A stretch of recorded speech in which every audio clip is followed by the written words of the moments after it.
그러니까 제가 이제 김대중 대통령을 처음 본 건 그 1987년 그 6월 항쟁 이후에 그 부평역에서 그 김대중 그때는 이제 대통령 선거에 나서기 전이죠.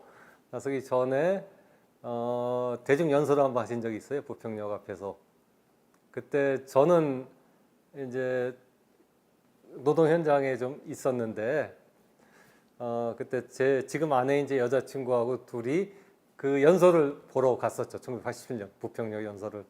왜냐하면 그 당시에 어쨌든 그 학생운동권이나 노동운동권에서는 정치인 중에서는 김대중은 정치인 이야기보다는 약간 제야 인사라는 이미지가 굉장히 강했기 때문에 김대중을 지지하는 그런 분위기가 꽤 강했거든요.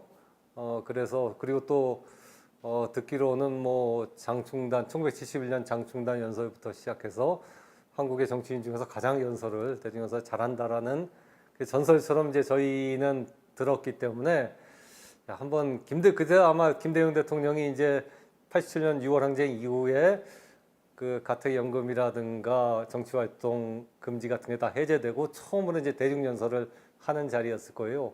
그리고 부평역에서 한다길래 서울에서 가깝고 그래서 제 여자친구와 같이 둘이 가서 그 연설을 봤던 기억이 있습니다. 그때가 저는 처음으로 이제 김대중 대통령을 뵀던 때죠. 보니까 정말 연설을 잘 하시더라고요. 그 기억이 아직도 있고, 그리고 개인적으로 만난 거는 제가 한겨레 신문 들어온 다음에 정치부 기자로서 1대1로 본 적은 없고 이제 한겨레 정치팀하고 만나고 그럴 때 같이 뵌 적은 있는데 그거는 이제 여러 명이 같이 보는 거였기 때문에 그때는 그렇게 뚜렷한 거기에 대한 기억은 사실은 지금 남아있지 않습니다. 그리고 그 다음에는 2000년 8월에 제가 청와대를 출입하면서 이제 그때 다시 뵀죠. 그때는 조금 가까이서 진짜 프라이빗하게 조금 가까이서 이렇게 뵐 수 있는 기회가 좀 있었죠.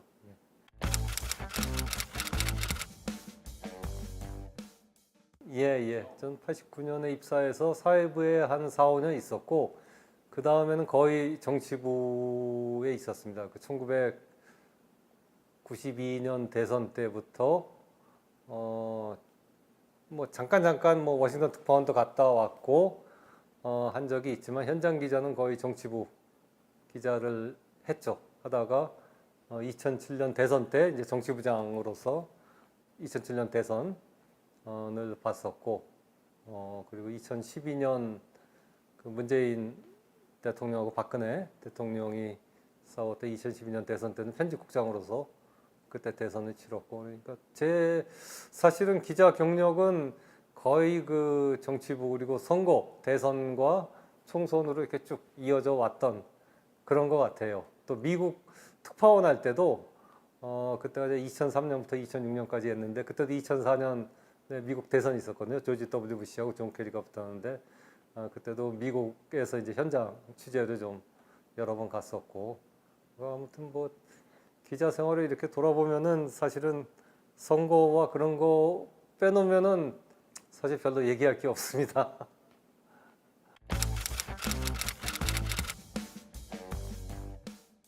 일단 87년 대선은 가장 기억에 남는 게 그 당시는 어쨌든 민주정부가 수립돼야 한다는 강렬한 열망이 있었지 않습니까? 모든 국민, 다수의 국민들 사이에. 왜냐하면 6월 항쟁의 성과물로 이제 직선제 개헌이 이루어졌고 그거에 따라서 대통령 직선제가 그해 12월에 선거가 있었으니까 당연히 민주진영이 정권을 잡을 것이라는 기대가 굉장히 컸는데 이른바 김대중, 김영삼, 양김씨가 분열하는 바람에 대선에 실패를 했죠. 그때는 그런 기억들이 많아요. 저는 그때 이제 노동운동권에 있었는데 굉장히 많이 그 싸웠던 기억들. 그러니까 DJ를 지지하냐, YS를 지지하냐. 그러니까 어쨌든 그 당시 이렇게 운동권의 가치라든가 지향으로 보면 DJ가 훨씬 가깝고 DJ가 가장 진보적이라는 평가가 많았지만은 현실적으로 선거에서 이기기 위해서는 조금 더 그 리버럴하고 조금 더 이렇게 중도적인 성격, 즉 표의 확장성이 강한 YS를 지지하는 게 맞다라는 그런 의견이 굉장히 대립해 갖고 그 당시 기억은 아무튼 뭐 이렇게 회의라든가 뭐 이렇게 모임 같은 거 하면 굉장히 좀 치열하게 싸우고 그것 때문에 감정이 굉장히 안 좋아졌던 기억들, 그런 기억들이 좀 많이 남아 있습니다. 그리고 그 뒤에는 이제 1987년 12월 대선에서 결국 노태우 씨가 당선됨으로써 그때 느꼈던 그런 어떤 좌절감 같은 것들, 결국 그것 때문에 이제 저도 사실 이제 노동운동을 그때 하다가 그 이듬해 이제 노동운동을 접고 한겨레 신문에 이제 입사를 하게 되죠. 그 이듬해.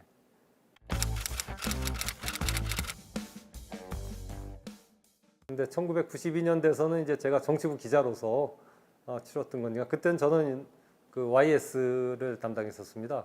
YS 담당해갖고 매일 아침마다 YS 집에 가서 뭐 조깅도 같이 하고 밥도 먹으면서 그러니까 이른바 그 당시 민자당 말진이었죠. 말진이었는데 1992년 돼서는 어쨌든 그때는 사실은 어떻게 보면은 이거 YS가 될 거다라는 그런 대세론이 워낙 강했던 시기거든요. 3당 합당에 의해 갖고 민자당이 만들어졌고 또 YS는 그 인구가 많은 영남 출신 후보고 그에 비해서 DJ는 호남 출신이고 그래서 이건 뭐 그 이제까지 뭐 정권 교체가 된 우리가 전례가 없고 그러니까 그 당시는 취재를 하면서도 저도 그렇고 또 이제 한겨레 신문 정치부에도 다수는 취재를 하긴 하지만은 이건 YS가 될 것이다라는 어떤 그런 약간의 생각들을 선입견 같은 것들을 좀 갖고 있었던 그러니까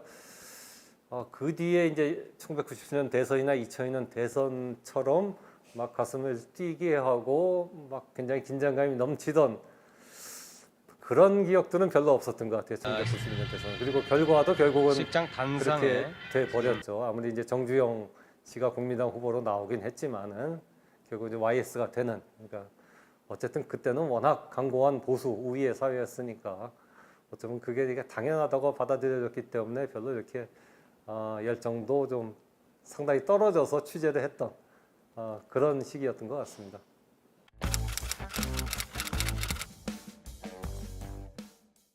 근데 이제 모르겠어요. 일반 신문사면 어떨지 모르겠는데 한겨레 신문이야 워낙 그 당시에 권위주의 정권에 반대하면서 그 노태우 뭐 김영삼 그 3당 합당을 반대하고 비판하면서 탄생하고 쭉 성장해온 신문사였기 때문에 야 우리 당 후보가 돼야 된다는 생각은 안 나고 사실은 한겨레 신문 기자들이 그 당시에 다수가 어쨌든 1980년대 민주화운동 하다 들어오신 분들이 많아갖고 어떻게 보면 그 당시에 일종의 민주화운동의 연장선상으로 이렇게 언론운동 한다는 생각을 했었기 때문에 이게 뭐 내가 출입하는 당의 후보가 되면 좋겠다라는 생각보다는 한국 사회의 민주화 그 당시에 정말 민주화가 그리고 정권 교체가 됐으면 좋겠다. 근데 굉장히 요원하다는 생각을 했죠. 그런 요원하는 생각 속에서도 어쨌든 그래도 이렇게 정권이 바뀌고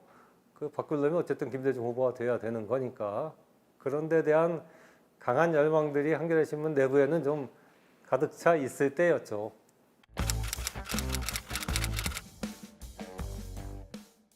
어쨌든 정감이 있던 정치인 같아요. 그러니까 그 당시에 사실은 한겨레 신문이 1988년 탄생할 때 DJ도 그 몇천만 원을 이렇게 내셨고 한겨레 신문 주주고 YS도 그 당시엔 통일민주당 총재였으니까 몇천만 원 내갖고 그 둘 다 한겨레 신문의 주주였는데 그 뒤에 보면은 물론 이제 YS가 3당 합당을 하기도 했습니다만은 굉장히 그 좀 YS에 대해 비판적이었거든요. 한겨레는 전반적인 논조가 그 약간 친 DJ 뭐 바깥에서는 뭐 사실 그때 한겨레 신문을 DJ 신문이라고 부르기도 했었거든요.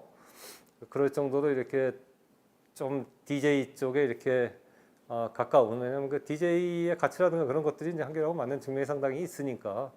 그래갖고 YS는 굉장히 좀 서운함도 있었고, 특히 3당 합당한 이후엔 저희가 굉장히 많이 그 YS를 비판했습니다. 그러니까 굉장히 좀 한겨레에 대해서 섭섭하고 싫어하고 그런 것들이 많았는데, 그럼에도 불구하고 저는 말진이었기 때문에 매일 아침마다 상도동에 갔는데, 그러니까 가끔은 제가 아주 일찍 가면 기자가 저 혼자밖에 없어서 YS하고 이렇게 둘이 2층 응접실에서 앉아 있을 때가 있었어요. 근데 아마 요즘 정치인들 같으면 진짜 자기가 그렇게 싫어하는 신문사 기자가 와 있으면은 그냥 방으로 들어가 버리거나 아예 얘기를 안 할 텐데, YS는 그러지는 않고 그래도 꼭 어쨌든 얘기는 이렇게 하거든요. 그러면서 뭐 그때 했던 얘기가, 내가 한겨레 신문 주는데 한겨레 신문은 맨날 나만 이렇게 비판하고 그런 불만을 토로하긴 하지만 적어도 기자한테 이렇게 냉담하게 벽을 치지는 않는 그런 건 있었던 것 같아요. 그러니까 그 당시 어떤 YS는 상당히 그 점에서는 뭐 폭이 넓은 정치인이었고, 또 그 당시의 전반적인 정치 분위기가 아무리 이렇게 자기를 비판하는 언론이라도 그 언론과는 어쨌든 그 대면을 해야 된다라는 분위기가 좀 상당히 정치권에 좀 팽배해 있던 그런 좀 열린 시대였죠. 지금보다는 훨씬 그 진영 간 대립이라든가 갈등이 좀 훨씬 적었던 그런 시기였던 것 같습니다.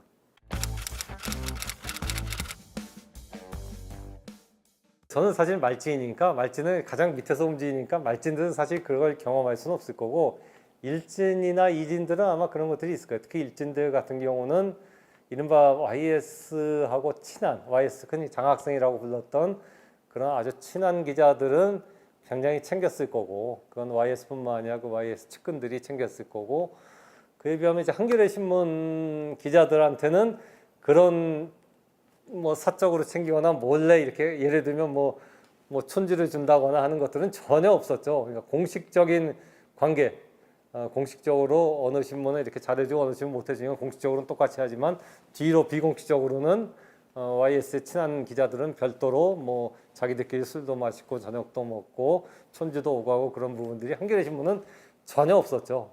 그러니까 저희는 오히려 그래서 그 당시에는 사실은 그때 제가 이제 민자당 말진이었는데 YS보다도 뭐 허주라거나 김윤환이라든가 민정계 쪽 인사들하고도 오히려 굉장히 친했던 기억이 있어요. 왜냐하면 민정계 쪽은 한겨레가 YS를 그렇게 그냥 세게 비판하니까 민정계 쪽 입장에서도 어떤 적의 적은 친구라고 한겨레에 대해서 오히려 조금 잘해주는 측면이 있었고, 오히려 민정계 인사들하고도 굉장히 좀 친했던 그런 기억이 있습니다.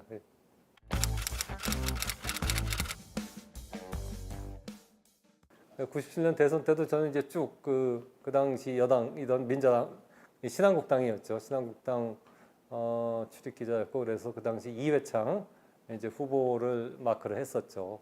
이회창 후보를 마크하면서 대선을 지켜봤는데, 그 당시는 진짜 굉장히 피가 마르는 그런 접전이었고, 또 나라 사정도 굉장히 안 좋았지 않습니까? IMF가 오고 그런 상황에서 대선이 열렸기 때문에 아무튼 굉장히 그 당시엔 긴박했고, 정말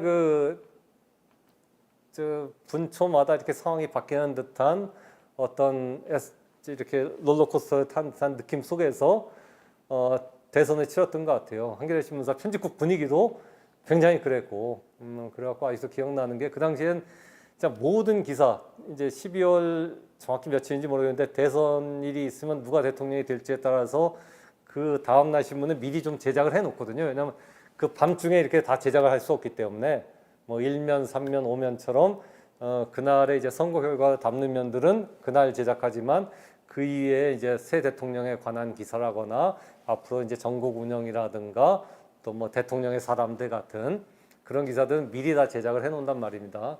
해당 정치부에서 DJ가 될 경우, 이회창이 될 경우 거의 그 신문은 그러니까 두 개를 미리 만들어 놨었어요. 만들어 놓고 만약 DJ가 되면 이걸 그냥 인쇄하고, 이회창이 되면 이걸 인쇄하고, 그러면서 이렇게 상황을 지켜봤던, 정말 피가 마를 듯한 어떤 긴박감 속에서 선거를 치렀던 그런 때였습니다. 2002년도 마찬가지였지만 1997년은, 그리고 그때까지만 하더라도 IMF도 있고 또 이인재 씨가 이제 탈당을 해갖고 그게 이회창 후보의 패배에 이제 굉장히 결정적인 역할을 하죠. 그리고 DJT 연합도 이루어졌고 여러 가지 김대중 대통령에겐 좋은 정치 환경이 적용됐지만 그럼에도 우리나라 헌정사에서 현대사에서 한 번도 평화적인 정권 교체가 이루어진 전례가 없기 때문에 여론조사상으로는 조금 DJ가 앞서는 걸로 이렇게 나오더라도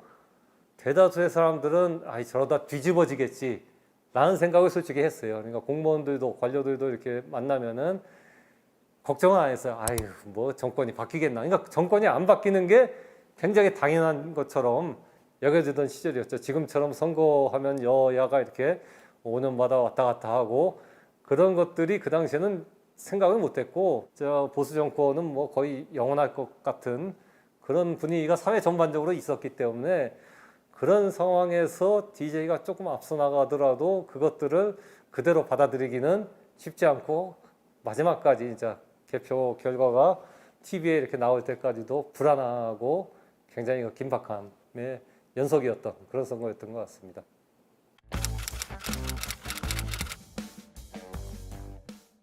제가 이제 기억이 나는 게 그날 투표 날 그냥 12월 17일이었던 것 같은데 저는 이제 이회창 마크맨이었으니까 그때 투표가 끝나고 그 당시에 대선 직전에 그 한나라당하고 조순 총재가 아마 민주당이었을 거예요. 민주당하고 합당을 했어요. 둘이 조순 총재가 이제 한나라당의 총재로 왔습니다. 그리고 그때 이제 민주당 내에서 이 합당에 못하겠다 나는 이회창 지지 못하겠다 해갖고 노무현 대통령이라든가 김부겸 씨 같은 경우는 이제 민주당으로 갔던 거고 그랬었는데 그래서 그날 투표를 한 날 오후 한 5시쯤인가 이회창 후보가 저기 삼청동의 어디 한정식 집에서 조순 총재하고 둘이 저녁을 했어요. 저녁을 먹는데 저는 이제 당연히 마크맨이니까 따라갔죠. 그래갖고 두 분이 저기 방에서 이렇게 식사를 하면서 앉아 있고 기자들은 저 홀에 이제 테이블에서 식사를 하는데 6시 그때 아마 6시였을 겁니다. 6시 이제 투표가 끝나고 TV 화면에 방송사 출구조사 결과가 딱 발표가 됐거든요. 딱 발표되는데 DJ가 1%인가 뭐 1.1%가 이기는 걸로 딱 발표가 된 거예요. 그 순간 이렇게 방을 보니까 그 이회창 후보하고 조순 총재 얼굴이 완전히 그냥 굳고 그냥 흑빛으로 쫙 변하는 그 순간이 딱 기억이 나요. 그래서 사실 후보 입장에서 얼마나 놀랐겠어요. 뭐 자기들이야 자기가 이길 것으로 생각을 했을 텐데 더구나 이제까지 뭐 선거로 이렇게 정권이 바뀐 전례가 없으니까. 근데 막상 방송사 출구조사에서 그렇게 딱 DJ가 이기는 걸로 나오니까 놀라고 이렇게 진짜 믿을 수 없다는 그 표정. 그게 그날 밤에 어떤 그 광경 중에서는 가장 기억에 남는 장면으로 남아 있습니다.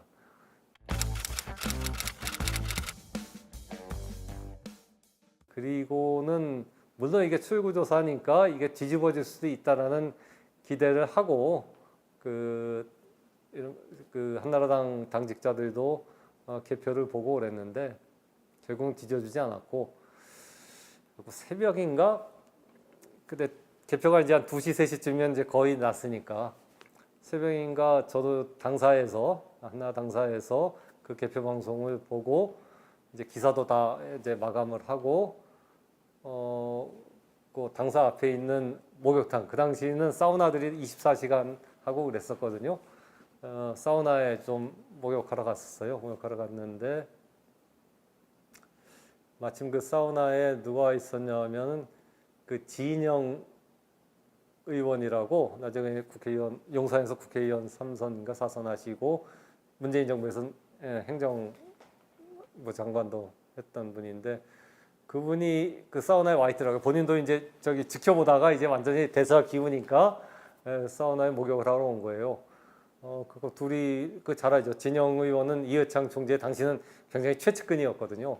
당신은 의원은 아니었지만 둘이 그 목욕탕에 가갖고 사람도 별로 없죠. 새벽 2시니까 뭐 새벽 2, 3시쯤 됐으니까 둘이 그 온탕에 이렇게 들어갔는데 그때 완전히 그 진영 변호사는 그때 변호사였는데 변호사는 넋을 잃고서 이렇게 그 온탕에 몸을 담그고 가만히 있더라고. 내가 그 앞에서 그 바라보면서 야, 참 그 얼마나 충격이 클까. 이게 선거란 게 이런 거구나 라는 그 생각을 했던 기억이 납니다.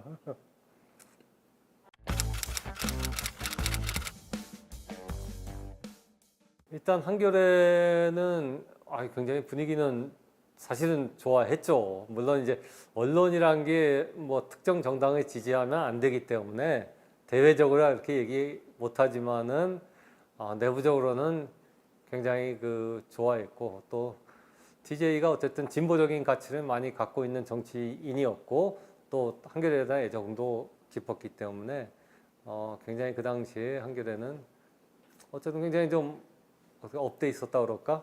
굉장히 이렇게 그 분위기가 진짜 액티브하고 업돼 있는 그런 상황이었습니다. 그리고 근데 이제 일부에서는 이제 그런 우려도 물론 있었죠. 어쨌든 언론의 사명이라는 거는 권력에 대한 비판이니까 우리가 이제 DJ를 어쨌든 지지는 아니지만은 비판적으로 이렇게 지지하고 또 DJ의 경쟁자였던 권위주의 정부 한나라당과 신한국당으로 이어진 그 정부를 많이 비판해 왔지만 이젠 DJ 정부를 비판해야 되는 거 아니냐라는 그런 목소리도 좀 있어갖고 한편으로는 굉장히 이렇게 환호가 올라가면서 또 한편으로는 이게 보도의 스탠스를 어떻게 잡아야 되는지 그런 것들 갖고서 많은 고민과 좀 논란도 사실은 좀 있었던 기억이 납니다. 그러니까 한겨레가 어쨌든 80년대 민주화 운동의 산물이고 특히 직접적으로는 1987년 6월 항쟁의 산물이기 때문에 그 내부는 그 80년대 민주화 운동을 했던 주류의 생각들이 그대로 한겨레에 이렇게 옮겨져 와 있었거든요. 그러면서 1980년대 어쨌든 정치권에서의 두 이렇게 거목은 DJ와 YS였으니까 물론 이게 DJ를 지지하는 그런 움직임이 운동권 전체에 많았지만은 YS를 지지하는 움직임도 분명히 있었거든요. 그런 어떤 제야 사회의 그 분위기와 기류가 한겨레에도 사실은 그대로 이렇게 옮겨와 있었다고 보면 됩니다. 그러니까 그런 논란이라든가 긴장 같은 경우는 DJ가 집권한 다음에도 조금은 계속 이렇게 갔다고 이렇게 볼 수가 있을 것 같아요. 그러니까 전에 이렇게 YS의 조금 더 우호적이었던 뭐 그런 기자들은 권력에 대한 비판을 조금 더 이렇게 강조하면서 한겨레 신문이 그렇게 스탠스를 잡아야 된다라고 얘기를 했고 또 반대로 1980년대부터 조금 더 DJ에 가까웠던 DJ의 노선을 지지했던 그런 기자들은 훨씬 더 이렇게 좀 열린 마음으로 이렇게 DJ 정권의 수립을 바라봤을 거고 그런 것들이 이제 대표적으로는 DJP 연합을 어떻게 볼 것인가 하는 데서 이렇게 나타나죠. 사실은 한겨레 신문 전반적으로 DJP 연합을 전 매우 강하게 비판을 했거든요. 비판을 하는데 한쪽에서는 그래도 정권 교체를 위해서는 어쩔 수 없는 선택 아니냐라는 그런 좀 이렇게 용인론이 있었고 이거는 뭐 용인할 수 없는 가치의 문제다 해갖고 이건 뭐 계속 그 강하게 비판해야 된다라는 그런 식의 어떤 그 사안 하나하나를 보는 어떤 노선의 차이라기보다는 그 온도차는 분명히 한겨레 신문에도 당시에 존재했던 것 같습니다.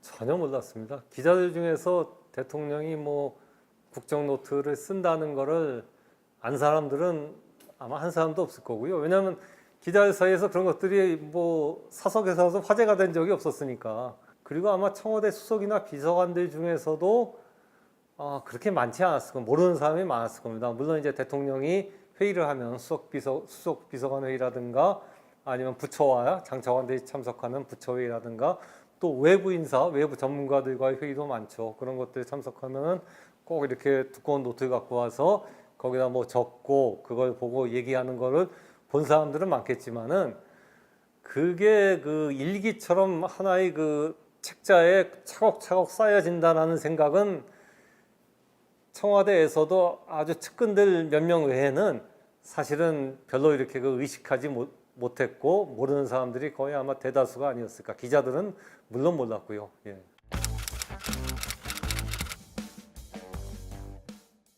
퇴임하신 다음에 그 몇 년인지 정확히 기억이 안 나는데 김대중 평화센터에서 대통령이 국정노트를 썼다 해갖고서 국정노트 사진을 한번 공개한 적이 있습니다. 그게 한 6, 7년 된 것 같은데 5, 6년인가 6, 7년 전에 대통령이 이런 국정노트를 썼었다면서 27권의 국정노트를 모아서 사진을 찍어갖고 언론에 배포한 적이 있어요.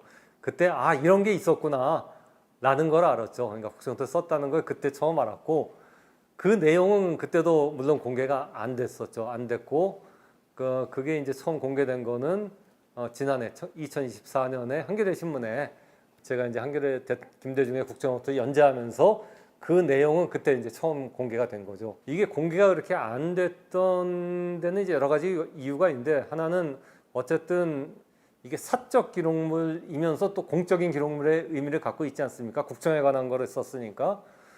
그러니까 그런 것들을 이렇게 공개하는 데 대한 부담감 같은 것들이 있었던 측면이 하나 있고 또 하나는 이 국정노트를 보시면 알겠지만은 이게 거의 한자로 써 있어요. 그것도 흘려 쓴 한자면 흘림체 한자고 또 일본식 한자도 많이 섞여 있습니다. 왜냐하면 DJ가 초등학교를 일제시대 다녔기 때문에 일본식 한자도 많이 썼어요. 그러니까 읽기가 어려워요. 제가 이거 읽으면서 굉장히 고생을 했는데 여러 사람한테 이거 한번 읽어보라고 해도 한자를 아시는 분들도 너무 흘림체고 일본식 약자 뭐 그런 것들이 섞여 있으니까 잘 못 읽으시는 거예요. 그러니까 내용을 읽기가 어려우니까 공개가 늦어진 겁니다. 저도 그렇고 그 기사를 쓰면서 굉장히 이 국정노트 해독하는데 사실은 해독하는데 굉장히 애를 많이 먹었는데 저는 그 남궁진 문화관광부 장관 하셨던 1970년대부터 DJ 비서를 하셨는데 이 남궁진 장관이 한자에 조예가 깊어요. 남궁진 장관이 한자도 많이 알고 또 1970년대부터 이제 DJ 비서했으니까 DJ의 필체도 잘 아시는 거예요. 그래서 남궁진 장관이 많은 부분을 이렇게 좀 해독을 해 주셨습니다. 남궁진 장관의 도움을 받았죠. 많이 받았죠. 남궁 장관의 도움이 없었으면 사실은 저도 그 방대한 양의 국정노트를 아마 제대로 이렇게 해석해서 어떤 내용이 담겨 있다라는 것을 독자들에게 전달하기는 굉장히 좀 쉽지 않았다는 생각을 합니다.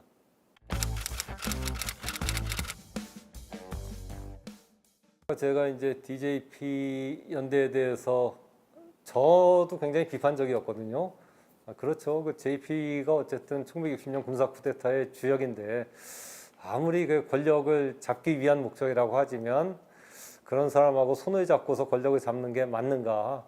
그런 데서 굉장히 좀 비판적이었고 또 제가 청와대에 출입할 때도 그 당시는 뭐 2000년이니까 제가 이제 30대 한 초반 중반 나이였으니까 젊은 때였으니까 굉장히 권력은 비판해야 된다라는 생각이 굉장히 강했었고 그러니까 그 당시에 뭐 호남에 너무 이렇게 많은 그 인사들을 등용한다거나 그 뭐 여러 가지 게이트 같은 것도 많고 이제 측근 그리고 아들 친인척 비리 같은 것도 나오는 것들에서 상당히 비판적인 그런 태도를 취했고 또 그런 기사도 많이 쓰고 그랬었는데 근데 이제 나중에 돌아보니까 그 하나하나 미세한 부분들을 보면은 그것이 약간의 잘못은 있을지 모르지만 전체적으로 보면 그게 우리나라의 그 당시 위기에서 한국을 구해내고 우리나라를 한 단계 스텝업 시키는 데는 그것이 진짜 꼭 필요하고 불가피한 과정이 아니었나.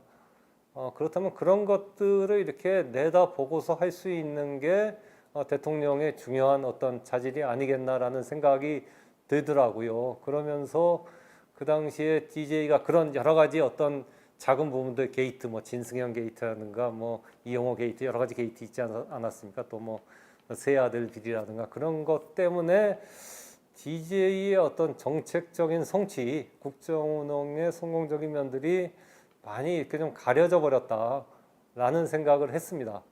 근데 사실 따지고 보면은 뭐 지금은 굉장히 우리나라가 또 위기긴 하지만은 어쨌든 우리나라가 선진국에 지금은 진입했다라는 것을 누구도 부정하지 않지 않습니까? 뭐 국내뿐만 아니라 세계적으로도 밖에 나가면 다 한국은 아시아의 선진국 하면 일본, 한국을 꼽으니까요. 다 부정하지 않는데 어느새 우리나라는 이제 선진국이 됐던 거죠. 옛날에 개발도상국에서. 근데 그 기반이 뭘까? 결국은 1997년 IMF 상황에서 한국 경제를 구조조정하고 그때 IT, 정보기술 산업에 이렇게 거의 올인하다시피 했고 그걸 끌어올렸던 게 결국 그 이후 30년간 그 대한민국이 선진국까지 진입하고 또 대한민국의 경제가 성장하는데 발판이 됐던 거 아닌가라는 생각을 했습니다. 그렇게 보면 오히려 그 우리는 DJ를 사실은 민주화 운동가 그리고 독재 정권에 이제 평생을 독재 정권에 맞서갖고 굴하지 않고 싸워서 그래서 대통령까지 오른 그런 입지전적인 인물도 보지만은 오히려 그 1970년대 80년대 민주화 운동보다도 사실은 더 이렇게 평가받아야 될 부분은 1998년부터 2003년 2월 퇴임할 때까지 5년의 어떤 대통령의 국정 운영 기간이 아닌가. 근데 이런 부분들이 좀 너무 알려져 있지 않고 저평가되고 있는 것 같다라는 생각을 해갖고 그런 것들을 한번 국정 노트를 통해서 알리는 게 좋을 것 같다. 어쨌든 지난해만 하더라도 뭐 올해 대선이 열려갖고 정권 교체가 되리라는 생각은 아무도 못했으니까 그 당시만 해도 윤석열 정부가 어쨌든 이제 5년간 앞으로 가는 건데 근데 윤석열 정부가 잘 못한단 말이에요 이게. 그리고 대통령이 저래도 되나 싶을 정도로 책임감도 좀 없는 것 같고 성실하지도 않고. 근데 대통령제 국가에서 어쨌든 나라의 운명은 대통령이 가장 중요한 그 역할을 하는 건데 그런 바람직한 대통령상 같은 것들을 좀 보여주는 게 그 윤석열 정부에도 좀 도움이 되지 않을까라는 생각을 해서 그런 하나의 그 아이콘으로서 국정 노트를 봤던 것입니다.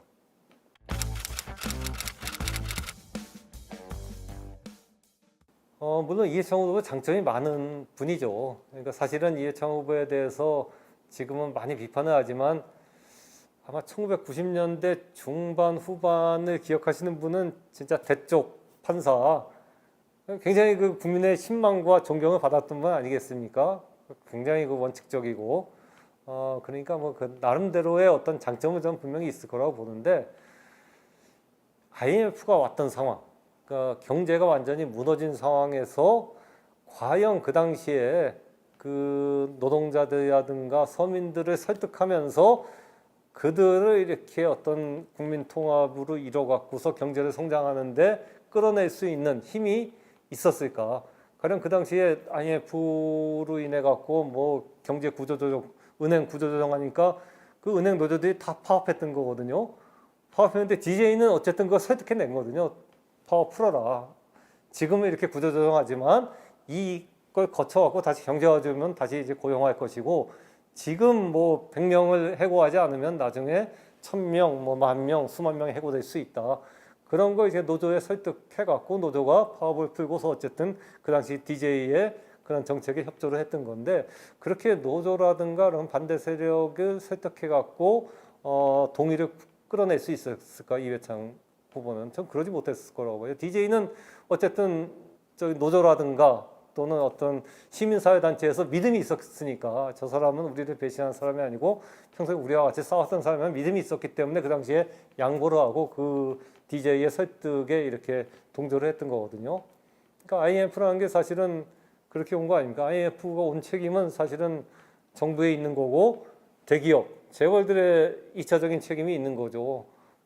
그들이 어쨌든 경영을 잘못하고 분식 회계하고 여러 가지 뭐 비리 저지르고 오너가 이렇게 돈 빼돌리고 불투명하게 경영하고 은행은 그 저기 뒷돈 이렇게 돈 받고서 기업에 부실 대출 해주고 이런 것들이 다 쌓여갖고 IMF가 왔던 건데 그 책임은 뭐 은행, 기업, 정부 이렇게 있는 거고 있는 건데 나중에 IMF로 경제가 무너지니까 이제 고통 분담은 없는 사람들, 가난한 사람들, 노동자들한테도 야 너희도 고통분담하라고 요구하는 거란 말입니다. 그러면 노동자라든가 그 없는 사람들, 가난한 사람들 입장에선 아 우리는 이렇게 나라가 망한 책임이 우리한테는 별로 없는데 왜 나라 망했다고 해갖고 저 진짜 책임 있는 사람들뿐만 아니라 우리까지 고통분담해야 되느냐라고 얘기하면 사실은 할 말은 없는 거죠. 그러니까 그걸 설득해낸 게 사실은 DJ거든요 그때. 잘못은 지도층들이 저질러 놓고 고통은 죄 없는 국민이 당한 것을 생각할 때 한없는 아픔과 울분을 여러분과 같이 금할 길이 없습니다. 네. 그랬기 때문에 그 IMF를 극복해낼 수 있었던 거고 그 점에서는 이회창 후보가 만약 그때 대통령이 됐더라면은 과연 그런 그 설득을 해낼 수 있었을까? 저는 굉장히 어려웠을 거라고 봅니다.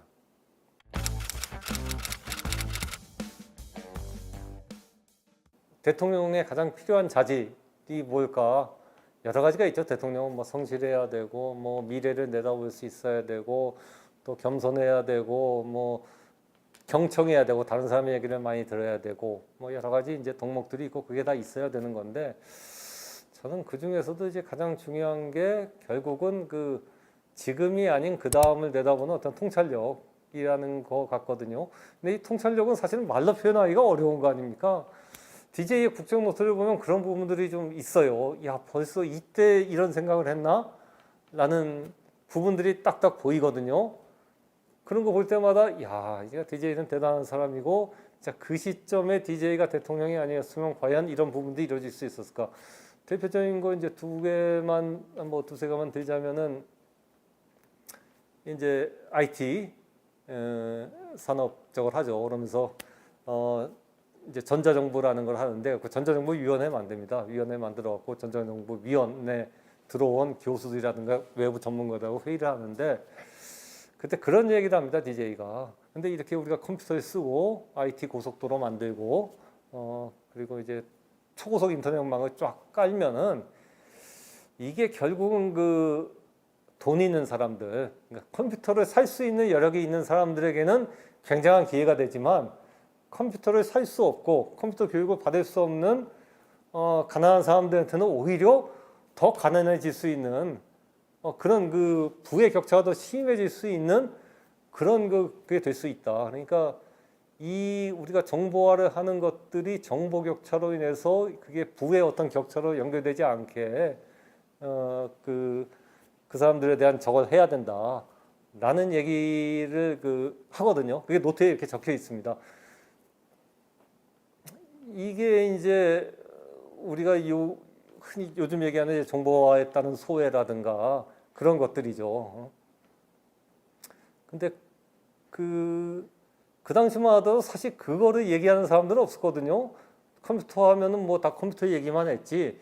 우리가 정보 격차라든가 IT 소외 같은 걸 본격적으로 얘기하기 시작한 건 사실은 2010년 이후에 그 스마트폰이 나오면서부터 그런 얘기가 본격적으로 나오거든요. 왜냐하면 스마트폰을 잘 쓰는 사람들은 이게 굉장히 유용한 무기가 되지만 나이 드신 분이라든가 노인이라든가 또 스마트폰이 없는 그런 사람들에게는 오히려 정보가 뒤처져 갖고 더 어려워지는 상황이 된다라고 그러면서 사회적으로 이제 정보 격차 얘기가 많이 나오게 되는데 DJ는 이미 그거를 2000년 무렵에 회의에서 얘기하거든요. 그걸 보면 야 DJ라는 게 이런 것까지 이렇게 내자 보고서 정책을 폈구나 하는 생각을 하게 되죠. 그리고 또 하나는 그 당시에 이제 일본 문화 개방도 하고 문화에 굉장히 많은 투자를 하는데 그 국정노트 보면 이제 그런 게 써 있습니다. 문화가 한국인에게 가장 적합한 그런 분야다. 그러니까 우리는 문화를 산업으로 이제 인식하고 문화에서 세계 최고가 되어야 된다. 그게 한국이 살 수 있는 길이다라고 얘기하거든요. 지금 딱 그렇게 돼 있는 거 아닙니까? 지금 우리나라의 한국이 지금 전 세계적으로 이렇게 선진국이라고 불리는 이유, 가장 큰 이유 중에 하나는 문화에서 콘텐츠라든가 뭐 음악, 노래 다양한 분야에서 세계적으로 가장 앞선 나라라고 평가받기 때문이거든요. 그러니까 뭐 미국이나 유럽에서도 젊은 친구들이 K-팝이라든가 K-영화 같은 걸 보는 거고 그런 게 바로 한국에 대한 어떤 그 위상을 높여주는 건데 사실은 그때까지만 하더라도 문화는 하나의 이게 뭐 진짜 저기 형이상학적인 그런 거지. 이거를 돈으로 얘기하면 약간 좀 저급하다고 보는 분위기들이 있었던 거 아닙니까? 그러니까 문화는 산업이라는 생각을 당연히 안 했고, 문화는 예술이다라는 생각으로 그런 생각이 그 사회전반에 퍼져 있을 때 대통령은 문화를 문화로 보고서 문화를 산업으로 보고서 거기에 투자를 하고 그걸 위한 컨텐츠 진흥원이라든가 여러 기구를 만들었던 거거든요. 그런 것들이 국정노트에 보면 그 내용들이 이렇게 담겨 있습니다. 그런 걸 보면서 야, 참 그 진짜 앞날을 내다볼 수 있는 그게 대통령으로서 굉장히 중요한 자질인데 그런 자질을 가진 지도자가 1997년 IMF 때 있었다라는 것 자체가 굉장히 우리로서는 좀 다행이다라는 생각이 들죠.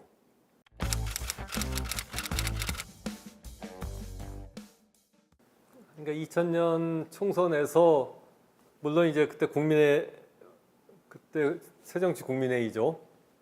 거기가 많이 약진을 하죠. 약진을 하지만 여전히 제2당이고 1당은 저기 한나라당이 차지하고 그리고 자민련이 그 당시 원내교섭단체 구성에 실패합니다. 17석밖에 얻지 못하거든요. 그러니까 그 당시 DJ가 민주당 의원 3명을 자민련을 보내서 자민련을 교섭단체에 만들어주거든요. 이게 인위적인 정계 개편이라고 그래갖고 그 당시 야당의 거센 반발을 불러왔고 언론에서도 굉장히 많이 비판했습니다. 의원 꼬아주기라고. 사실은 이게 말이 안 되는 거죠. 자기 민주당으로 당선된 의원을 저기 자민련으로 보내서 거기 그 원내교섭단체에 만들어준다는 건 굉장히 그 바람직하지 않은 그런 건데 DJ는 그렇게 비난을 받으면서도 어쨌든 그걸 해요. 해갖고 자민련을 이제 원내교섭단체 만들어주는데 왜 만들어줬냐 하면은 어쨌든 국회에서 안정적으로 이렇게 국회 운영을 해나가려면 새정치국민회의 혼자 제2당인 새정치국민회의 혼자 힘으로는 안 되고 원내 교섭단체 2개가 같이 연합해갖고 제1당의 한나라당을 압박해야지 국회 운영을 잘할 수 있고 입법을 잘할 수 있다는 현실적인 판단을 했기 때문이거든요. 그러니까 이렇게 그 의원 꿔주기로 했던 거는 물론 그 공과에 대해서는 여러 평가가 있을 수 있습니다만 어쨌든 굉장히 현실적으로 정치에 접근했던 게 DJ의 하나의 그런 모습 그런 것들을 이렇게 볼 수 있는 하나의 단면인 것 같아요. 굉장히 현실적이고 진짜 욕을 먹더라도 이게 지금 현재 상황을 유리하게 이끌어가는데 도움이 된다고 하면 그걸 그대로 밀어붙이는 그런 부분이 굉장히 현실주의자로서의 DJ의 면모가 있는 거고 또 하나는 말씀하셨듯이 이제 야당과의 대화죠. DJ가 재임 5년 동안에 여야 영수회담을 총 8차례 합니다. 이회창 총재와 7번 하고 조순 총재하고 1번 하고요. 그러니까 총 8번 하는데 5년 만에 8번 한 거는 우리 역대 대통령 중에서 가장 많이 한 거거든요. 박정희 대통령이 집권 18년 동안에 여야 영수회담 딱 3번 했거든요.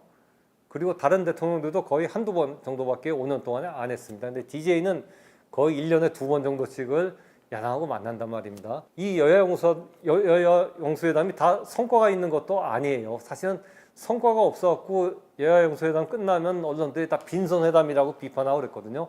거의 유일하게 성과가 있었던 게 의약분업 사태 당시에 이회창 총재하고 만나갖고 합의를 하죠. 그러니까 의약분업을 추진하는 대신에 의사들이 요구하던 그 의사 정원 증원을 몇 년 동안 이렇게 보류하고 그리고 뭐 의사들에게 이런저런 혜택을 주는 그런 의약분업 사태 해결을 위한 합의를 여야가 하게 됩니다. 그걸로 의약분업 사태가 이제 종결이 되거든요.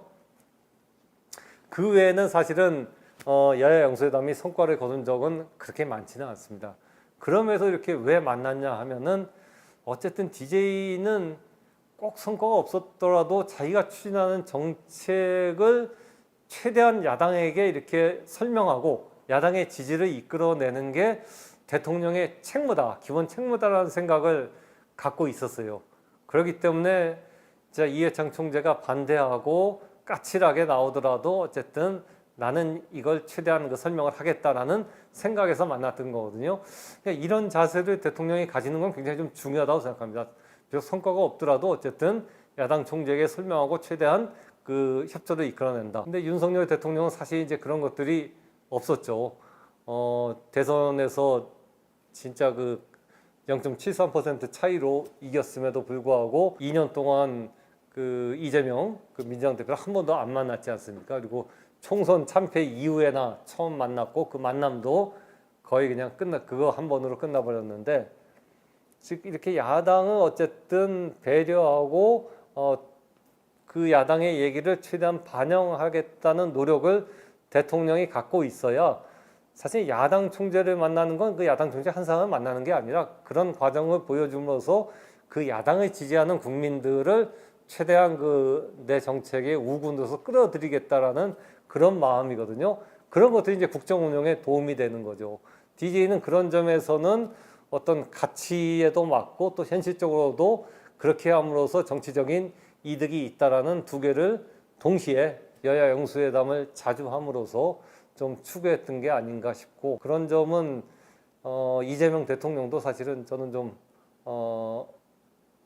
배울 필요가 있다, 그대로 할 필요가 있다고 생각합니다. 뭐 이번에 어젠가 그저께도 여야 그 원내 대표들을 만났습니다만은 그런 것들을 아무리 야당이 자기를 공격하고 반대하더라도, 그리고 지금은 민주당이 압도적인 다수를 차지하고 있으니까 국회 입법에서 비록 야당이 반대해도 어떤 입법이든지 할 수 있는 그런 상황이더라도 최대한 야당에 이렇게 동의를 이끌어내는 노력은 대통령으로서 이렇게 포기하면 안 된다라는 거를 좀 DJ는 보여줬던 게 아닌가, 그리고 그게 성과가 있었던 게 아닌가 생각을 합니다.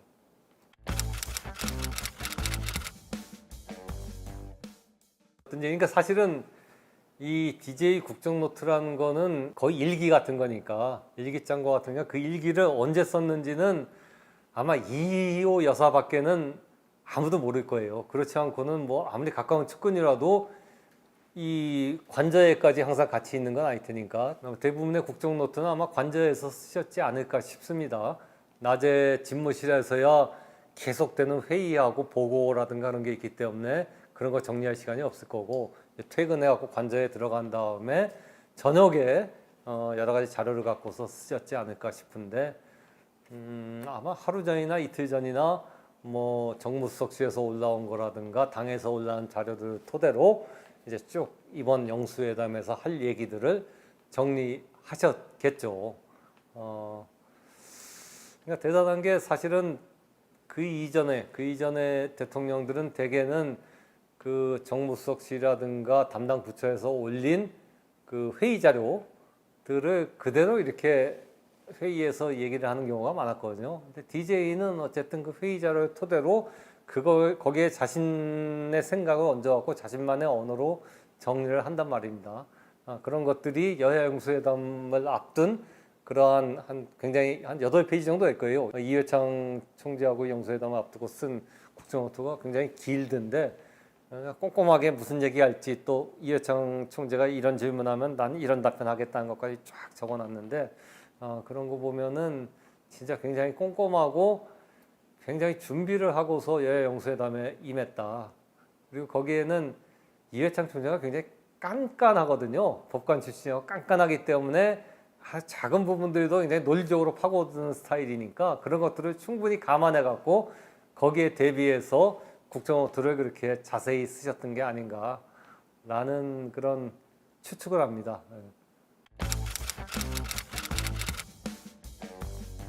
뭐 제 개인적인 기억으로는 6.15 정상회담, 이건 뭐 제 이제 어떻게 보면 흑역사이기도 한데, 6.15 정상회담의 합의문 중에 하나가 김정일 위원장의 서울 답방이었습니다. 그러니까 김정일 위원장이 적정한 시기에 서울을 답방한다. 2차 정상회담은 서울에서 연다는 거였는데, 그래서 6.15 정상회담 이후에 모든 언론의 가장 큰 관심사가 언제 김정일 위원장이 서울에 오느냐였거든요.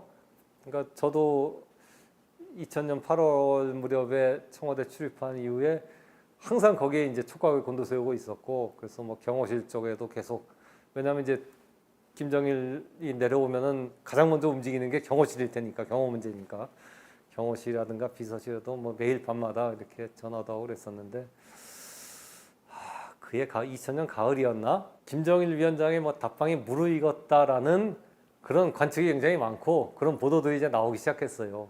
그래서 몇 몇몇 신문들이 뭐 김정일 위원장 이번 달 내 뭐 서울 방문 가능성 뭐 그런 기사들이 실제 일면 톱으로 그때 여러 군데가 나왔습니다. 그러니까 야 이거 이제 임박했나 보다라는 생각이 들었고, 그리고 저도 진짜 굉장히 촉각을 곤두세우다가 한 번은 그 밤이었는데 한밤중에 경호실에서 밤에 그 김정일 위원장이 내려왔을 때를 대비한 어떤 경호실의 훈련을 하는 거를 이렇게 밤에 제가 딱 캐치를 했어요. 그런 훈련을 한다는 걸.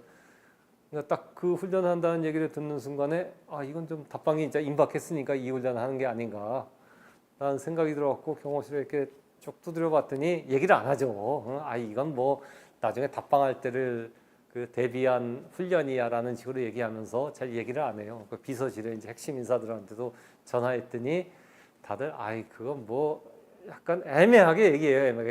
NCND로 이렇게 얘기하는데 그 사람이 그쪽으로 이렇게 믿기 시작하면은 저 사람은 그런 뜻으로 얘기한 게 아니지만 자꾸 이게 내가 원하는 방향으로 해석이 되거든요.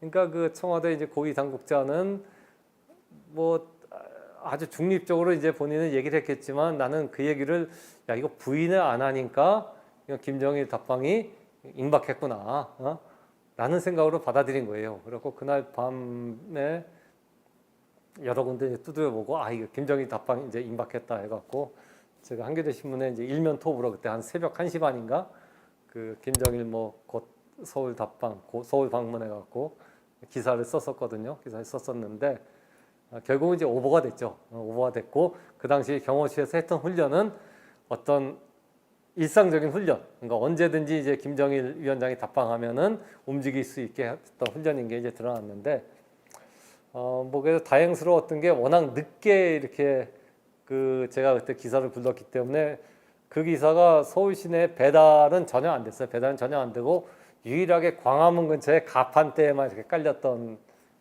그런 상황이었기 때문에 그 다음 날이 됐는데도 제가 이렇게 오보를 낸 거를 아무도 모르는 거예요. 사실 청와대에도 그 신문이 들어오지 않았어요. 유일하게 광화문 그 중심 너무 늦게 기사를 불러갖고 광화문 중심 가판대에만 그 기사가 깔렸고 그래서 이제 거의 대다수는 제 이제 오보를 모르고 지나갔던 기억이 있는데 어쨌든 저는 알죠. 저는 뭐 저와 이제 그 당시 정치부 데스크라든가 편집국장은 오보를 알았던 기억이 있는데 아무튼 그 당시엔 그렇게 남북관계 진전에 모든 언론이 촉각을 곤두세웠던 시기고 조금 넓게 보면은 저는 이제 그런 생각을 해요. 동북아의 평화와 안정이 이루어졌던 시대가 저는 2000년 그 남북 정상회담 이후 한 20년간이 거의 유일하지 않았나 하는 생각이 들어요. 그때부터 사실은 동북아의 이제 전쟁의 위험이라든가 여러 가지 갈등들이 많이 수그러들면서 진짜 그 평화가 안정적으로 유지됐던 시기거든요. 그 당시는 물론 남북 정상회담도 있었고 또 한일 그 정상회담을 통해서 이른바 김대중 오부치 선언 그리고 한일 관계도 굉장히 좋아졌고 또 한중 관계도 굉장히 좋았고 이런 것들이 다 이루어졌고 정말 동북아가 굉장히 안정적으로 한 20년 동안 그 평화가 유지됐던 시기 굉장히 그 드문 시기였고 하나의 그 굉장히 피어리어드를 장식했던 그런 시기가 아니었나. 그때가 김대중 어쨌든 집권 김대중 남북 정상회담과 한일 관계 정상화를 통해서 일어났던 그런 김대중 대통령의 공로가 아닌가 싶고 물론 그 뒤에도 뭐 저기 연평해전도 있고 뭐 연평도 폭격도 있고 그리고 뭐 저기 금강산에서 뭐 우리 관광객이 북한 총격마다 죽는 경우도 있었습니다만 적어도 20년 동안은 진짜 우리 국민들이 전쟁의 위협을 거의 느끼지 않고 살았던 시기가 아닌가. 근데 그것들이 2020년대 넘어서면서 특히 이제 윤석열 정부 들어서면서 사실은 굉장히 악화되지 않습니까? 진짜 언제 이렇게 전쟁이 날지도 모르는 상황이 되고 더구나 미중 관계가 악화되면서 대만 갈등 같은 것들도 이제 현실적인 위협이 돼버리고 이제 다시는 그 2000년부터 2020년까지 동북아 안정 시대가 다시 올 수 있을까? 저는 굉장히 쉽지 않을 것이다 라는 생각을 해서 더 이렇게 어떤 김대중 대통령 그 뒤에 이제 노무현 대통령까지 이어지는 그런 대외 정책의 성과들이 좀 아쉽고 그리운 측면이 있습니다.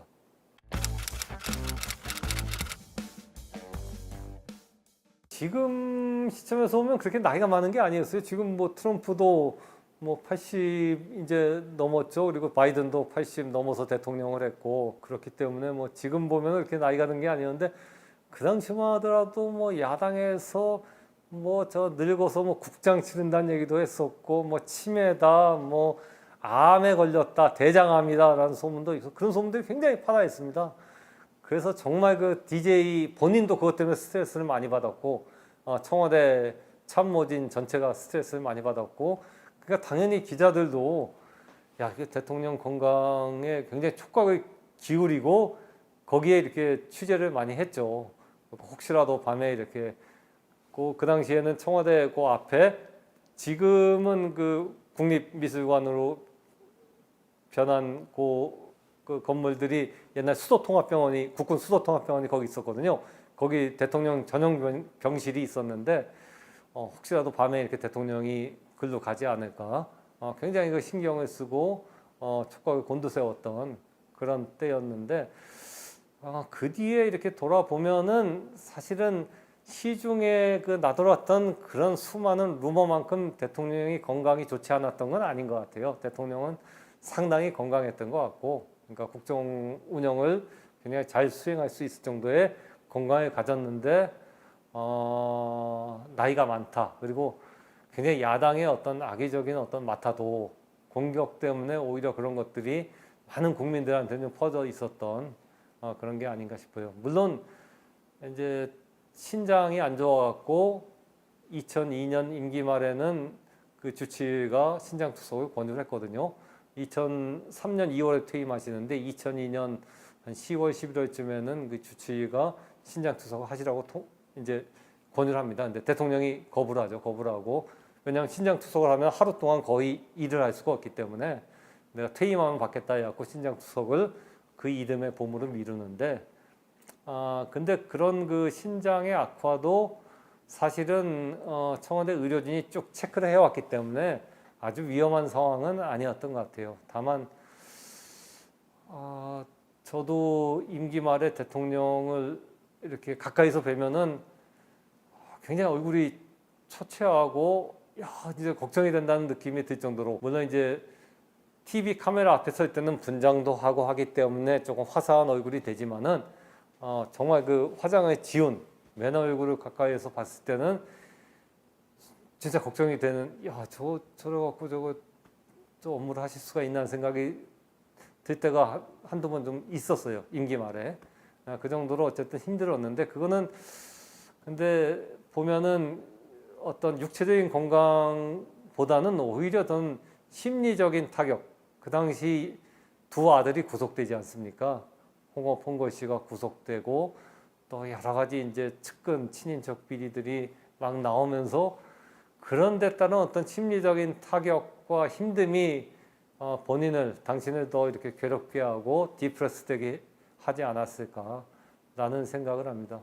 그래서 상당히 임기 후반기에는 사실은 이제 그때 민주당인가요? 새정치국민당인가요? 그 민주당 탈당을 하죠. 탈당하고 그런 것들도 어쨌든 그런 그 디프레스되고 이렇게 마음이 이렇게 가라앉은 상황에서 좀 정치에서 손을 떼고 싶은 생각도 본인은 많이 있었지 않았을까. 지금 생각해보면 이제 그런 생각이 듭니다.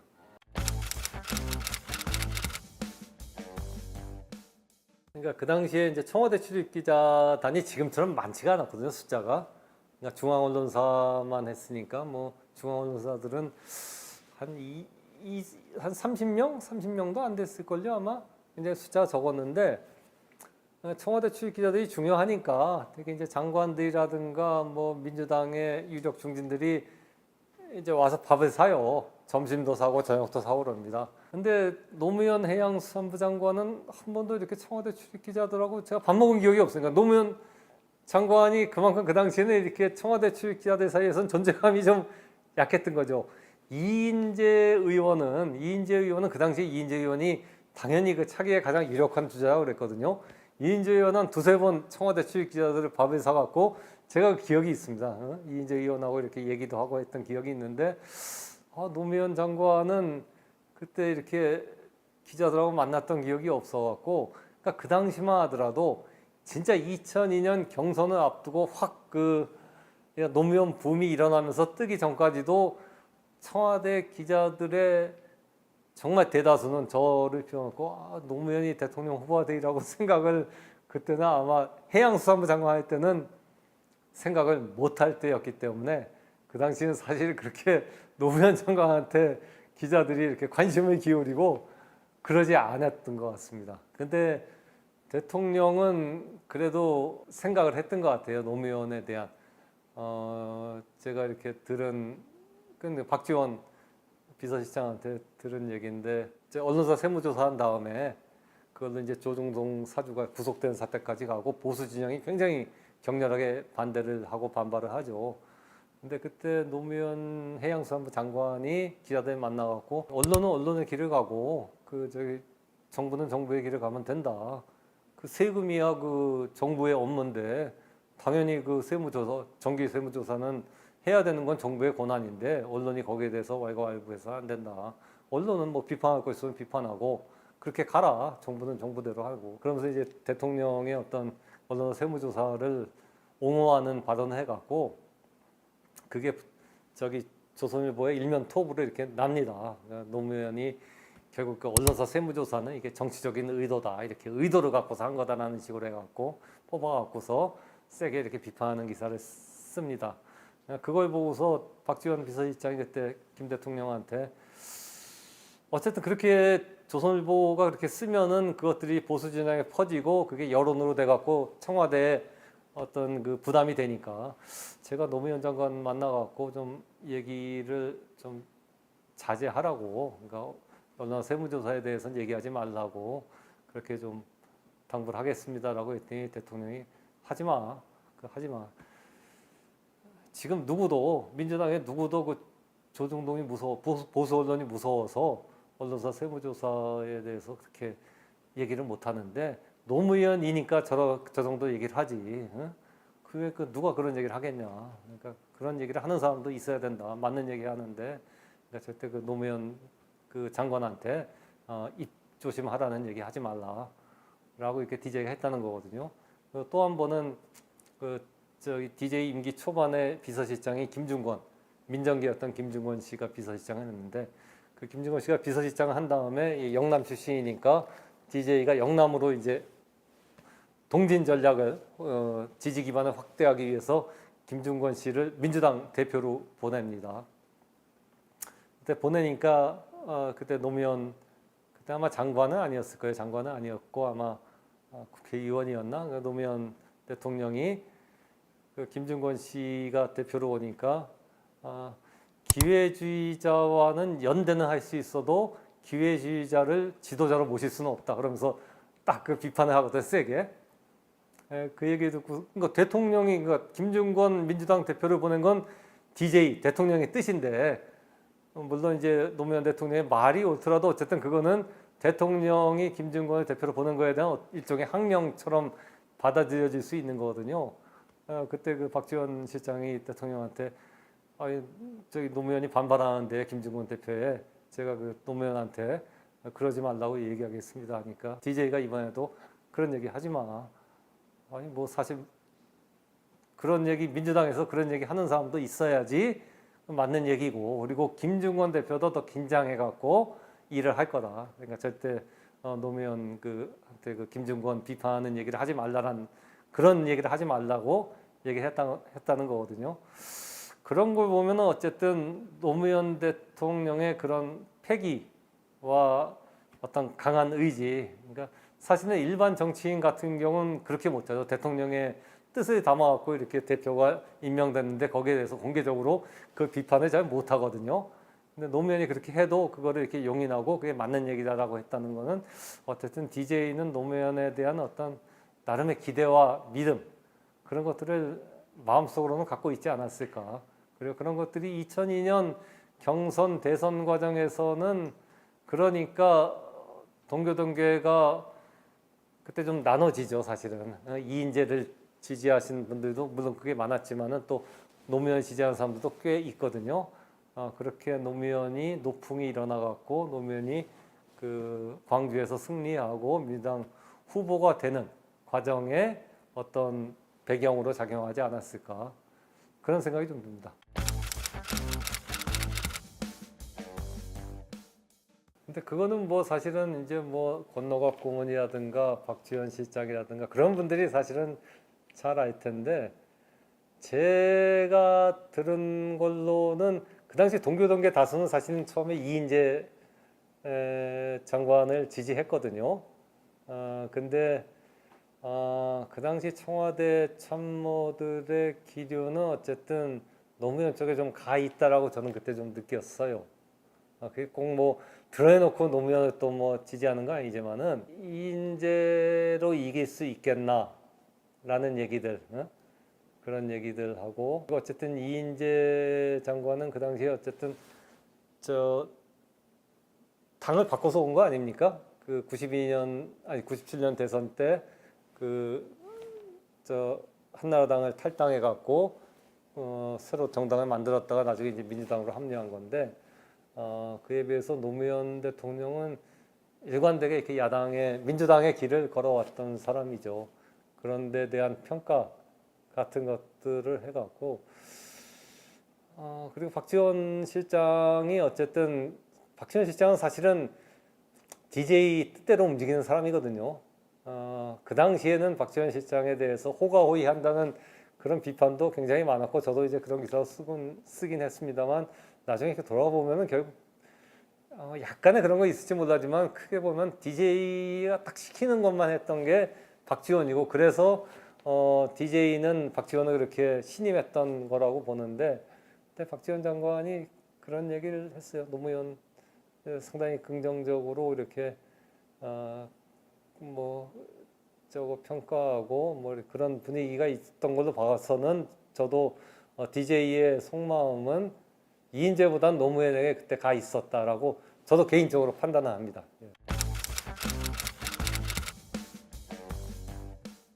그런 것들을 가장 잘 보여주는 게 이제 2002년 12월 19일 대선인가 17일 대선인가 그렇죠. 대선에서 노무현 후보가 정말 극적으로 승리를 하고 그 나흘 뒤인가 사흘 뒤인가 청와대에서 김대중 대통령하고 노무현 당선자가 오찬 회동을 합니다. 이른바 국정 인수인계죠.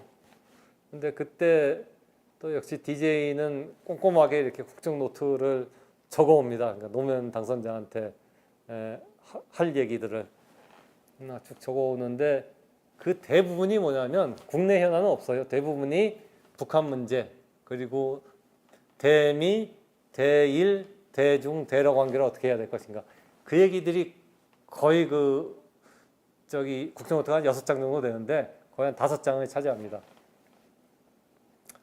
그걸 보면은 어쨌든 DJ는 그 정권 재창출에 돼야 되겠다는 가장 큰 이유는 자신이 이렇게 만들어 놓은 남북 화해, 대화의 분위기를 이어가고 동북아의 평화, 안정, 보조를 지킬 수 있으려면은 노무현이 돼야겠다. 만약 그게 정권 교체가 되면 그것 자체가 흔들려 버릴 것 같다라는 어떤 강한 우려를 했던 게 아닌가 싶고 그리고 유일하게 그 국내 문제에서 언급한 건 딱 하나입니다. 언론사 세무조사. 언론사 세무조사에 대해서 언론사 세무조사는 탈세만 국한에서 했다. 그리고 관료들이 언론개혁 입법을 하자고 했지만 거절했다. 딱 이제 그 부분이 나오거든요. 그거는 어쨌든 DJ가 언론사 세무조사에 대해서 굉장히 그 어떤 마음의 짐이랄까, 굉장히 그 마음에 두고 있었다라는 생각을 하게 되는 거고. 그러니까 DJ는 이게 언론사 세무조사를 내가 그 조중동을 손보기 위해서 했던 게 아니라 5년마다 모든 기업들은 정기 세무조사 하게 돼 있거든요, 사실은. 그게 법에 규정돼 있는데 유독 언론사만 사실 특혜를 받아왔던 거거든요, 그때까지. 모든 대통령들이 물론 YS 때 한번 한 적이 있긴 합니다만 5년마다 정기 세무조사를 언론사는 면제해줬단 말입니다. 근데 DJ는 자기 임기 중에도 이제 언론사 세무조사, 정기 세무조사가 돌아오니까 이걸 법대로 할 것이냐 아니면 특혜를 줄 것이냐는 결정을 해야 되는데 나는 거기서 특혜를 주지 않고 그냥 법대로 했을 뿐이다. 법대로 해갖고 탈세가 적발됐을 뿐이지 이게 언론 탄압은 아니다. 내가 조중동을 손보려던 건 아니다라는 그런 생각을 이렇게 좀 노무현에게 전달하고 싶었던 이유가 하나 있는 거고, 또 하나는 어쨌든 DJ는 그렇게 그 조중동의 공격을 받고 뭐 정말 DJ만큼 사실은 보수 언론의 공격을 받은 정치인이 없지 않습니까? 빨갱이, 뭐 대통령병 환자, 뭐 부정축제자, 그런 숱한 어떤 비난과 마타도에 시달렸지만은 DJ는 그래도 어쨌든 그 보수 언론하고 잘 지내려고 노력을 했어요. 그래서 1990년대에 그 새정치국민회의 때 비서실장이 정동채 의원이었는데, 정동채 의원이 저희 한겨레 신문 제 선배인데요. 정동채 의원 얘기가 그 당시 비서실장 할 때 조중동에 뭐 기사가 나거나 부탁할 게 있으면 자기를 보냈단 거예요, 사주한테. 그러면 그 DJ 명함, 새정치국민회의 총재 김대중이라고 그 명함의 뒤에다가 뭐 방 회장님 아니면 홍 회장님 제 비서실장 정동채를 보냅니다. 설명 듣고 선처 바랍니다. 이렇게 자필로 만년필로 딱 써갖고 그 명함을 이게 줬다는 거예요. 그럼 이 정동채 비서실장이, 정동채 의원이 조중동 사주를 만나갖고 그 명함을 이렇게 딱 드리면서 말씀드릴 게 있어 왔습니다. 그럼 조중동 사주 입장에서 얼마나 흐뭇하겠어요. 야당 제1야당 총재가 그 친필로 이렇게 딱 그 글을 써갖고 자기한테 보내면서 설명을 하니까, 그 정도로 이렇게 DJ는 참 조중동과의 관계를 잘 맺으려고 노력을 했던 정치인이거든요. 그럼에도 그렇게 조중동의 공격을 받았는데, 근데 노무현 대통령은 어쨌든 2002년 대선 때 조중동과 싸우면서 대통령이 됐단 말입니다. 조선일보와 인터뷰 안 하고 조선일보를 직접적으로 공격을 하죠, 오히려. 뭐 그러면서 그 싸웠어도 여론에서 밀리지 않고 대통령이 됐으니까 그런 부분들을 DJ는 굉장히 높게 평가했고, 한편에서는 굉장히 좀 그런 부분들을 부러워했을 것 같아요. 나는 그 보수 언론에 이렇게 당했지만은 그래도 그냥 또 보수 언론하고 평생 잘 지내려고 노력을 했는데, 노무현은 보수 언론이 이렇게 횡포를 부리니까 거기에 맞서 싸워갖고 오히려 싸우면서 대통령까지 됐다라는 것들을, 그 결기라든가 의지, 그리고 그런 어떤 강한 어떤 열망 같은 것들을 굉장히 좀 부러워했고, 그런 것들을 평가해서 그런 것들이 첫 그 국정 인수인계를 하는 자리에서 유일하게 국내 현안 중에서는 언론사 세무조사만 언급한 그런 메모를 노 대통령에게 남기지 않았을까, 그런 해석을 합니다. 뭐 미국에 대해서 또는 북한에 대해서 했던 그 국정 노트는 복사를 해갖고 그 노 대통령에게 함부로 줬다 그래요. 그건 김한정 그때 부속실장의 얘기인데, 물론 이제 원본은 이제 대통령이 갖고 있었지만은 함부 복사해갖고 노무현 당선자에게 주면서 어쨌든 이걸 참조하라고. 그 내용을 보시면은 그 대부분이 사실은 외국 정상들과의 회담에 관한 얘기입니다. 외국 정상을 어떻게 다뤄야 하는지, 어떻게 정상회담을 해야 하는지, 그러니까 이런 부분들은 사실 대통령 아니면 느끼기 어려운 거거든요. 옆에 참모들이 있어서 참모들은 제3자의 입장에서 보는 거고, 직접 그 정상, 외국 정상과 만나는 대통령이 느꼈던 생각, 저 정상은 저런 그 퍼스널리티를 갖고 있구나 하는 생각들, 그런 것들을 후임 대통령에게 자세하게 적어서 전달해 준 사람은 사실은 DJ밖에 없죠. 그런 것들이 대통령으로서의 어떤 무형의 자산이고 유산인 셈인데, 레거시인 셈인데, 그런 것들이 노무현 정부에는 잘 이어져 왔던 거죠.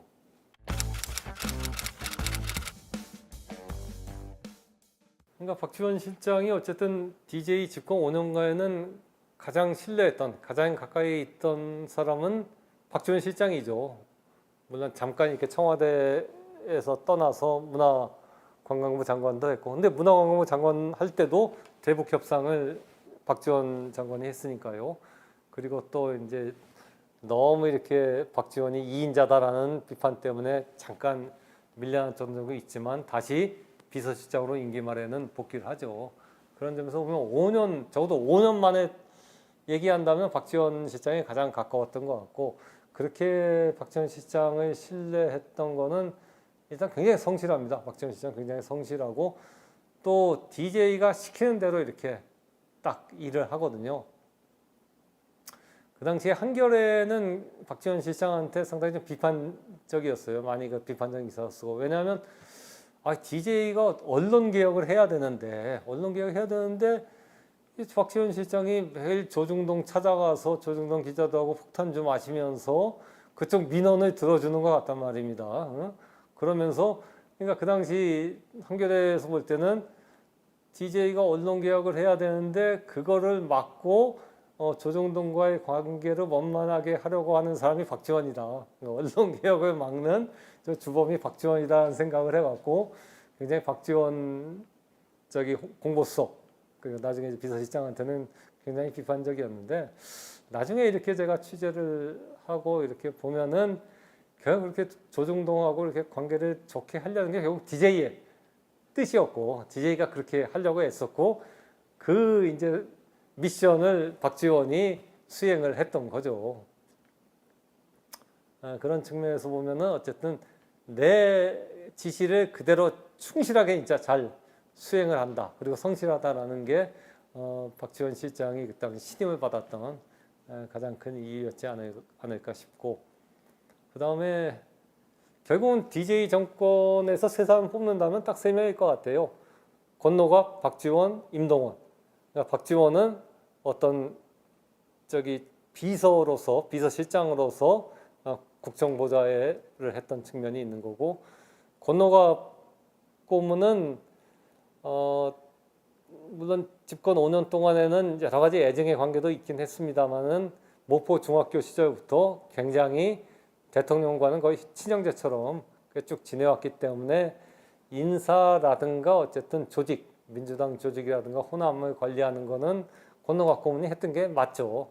그런 과정에서 뭐 여러 가지 이제 사건들도 일어난 측면이 있습니다만 그 점에서는 권노갑 고문에 대한 어떤 신뢰는 비록 약간의 애증은 있었어도 형제 사이에 약간의 애증이 있더라도 형제 사이가 갈라지지 않지 않습니까? 그거는 그런 것처럼 역시 인사 조직 같은 거는 권노갑 고문이 많은 부분을 담당을 했었고 그리고 임동원 장관은 대북 관계는 임동원 장관이 했던 거고 그러니까 임동원 장관이 대북 관계에서 신임을 받았던 거는 그만큼 전략적인 마인드를 갖고 있었고 DJ 남북 대화를 하는 DJ의 마음을 가장 잘 읽는 사람이 임동원이었기 때문에 임동원한테 그 미션이 갔던 거고 그렇게 세 사람이 사실은 김대중 정부 5년을 이렇게 어떻게 떠받드는 세 축을 굳이 고르자면 딱 세 명을 얘기할 수가 있을 것 같아요. 그 외에 이제 DJ가 좋아했던 참모는 박선숙 나중에 공보수석을 했던 박선숙 대변인은 DJ가 굉장히 좋아하고 사적으로도 많은 얘기도 했고 또 박선숙 수석이 DJ한테 편하게 이렇게 쓴소리도 많이 했기 때문에 박지원 실장이나 다른 사람들이 좀 하기 어려운 얘기 있으면 박선숙 대변인한테 들어가서 당신이 얘기하라고 했다는 얘기도 있을 정도니까 그렇게 신뢰를 했던 사람이죠.